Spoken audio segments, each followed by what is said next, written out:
இன்று டே 22. இது எலுமிச்சம்பழம் இல்லை, கொய்யாப்பழம். இதுதான் நமக்கான ப்ரீ ஒர்க் அவுட் மீல். இன்றைக்கி சில பல வேலை இருந்ததுனால ரொம்ப லேட் ஆகிடுச்சு. நைட்டு தான் வாக் போக வேண்டிய நிலைமை ஆகிடுச்சு. நைட்டில் நமக்கு இருக்க பயம் என்னென்னா, நாய் நண்பர்கள் நமக்கு கொடுக்காம வந்துருவாங்க அப்படின்றது தான். வேறு எந்த பயமும் இல்லை. இதை தவிர நிறைய பேர் வண்டியில் சொர்றன்னு போயிட்டு இருந்தாங்க. சொல்லி வாய முன்னல அதுக்குள்ளே நம்மளை நோக்கி ஒரு படையே கிளம்பி வந்துருச்சு. இவங்ககிட்டலாம் ஐயா நான் லோக்கல் தான் அப்படின்னு ஒரு கோட் வேர்டு யூஸ் பண்ணிவிட்டு கிளம்பி வந்தாச்சு.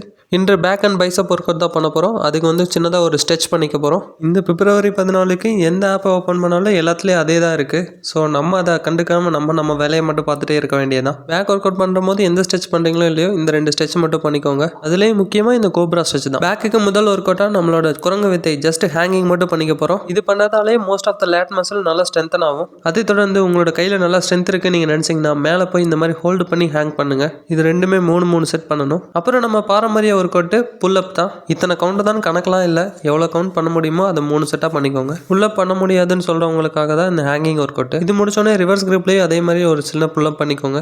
புல்லப் பார் இருந்தால் இது பேர் சின்னப்பு. அடுத்து ரோயிங் பண்ணணும். ரோயிங்க்கு நம்ம அவதார் ஆயுதத்தை எடுத்துகிட்டு வந்து கரெக்டாக வயிறுக்கு கீழே முதுகு நல்லா ரிட்ராக்ட் பண்ணி பண்ணுங்கள். முடிஞ்ச அளவு ஸ்ட்ரைட்டாக வச்சுக்கோங்க பேக்கை. நான் முன்னவே சொன்ன மாதிரி இது காக்கா வலிப்பு பண்ணுற மாதிரி தான் இருக்கும். பட் நம்ம பண்ணி தான் ஆகணும். அது முடிச்ச உடனே நம்ம 1ஆம் ரோயிங் பண்ணிகிட்டு இருக்கோம். பண்ணும்போது முதுகு தண்டு ஸ்ட்ரைட்டாக இருக்கணும்.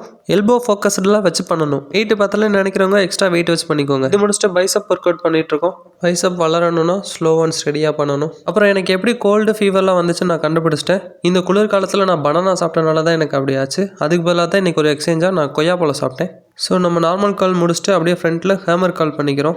ஹேமர் கால் பண்ணால் தான் நல்லா பைசப் வளரும். ஃபைனலாக கான்சன்ட்ரேஷனுக்கு கோழி முட்டை போடுற மாதிரி உட்காந்து இந்த பைசப்பை கான்சன்ட்ரேட் பண்ணுங்கள். அவ்வளோதான் நண்பர்களே. டாட்டா, பாய் பாய்.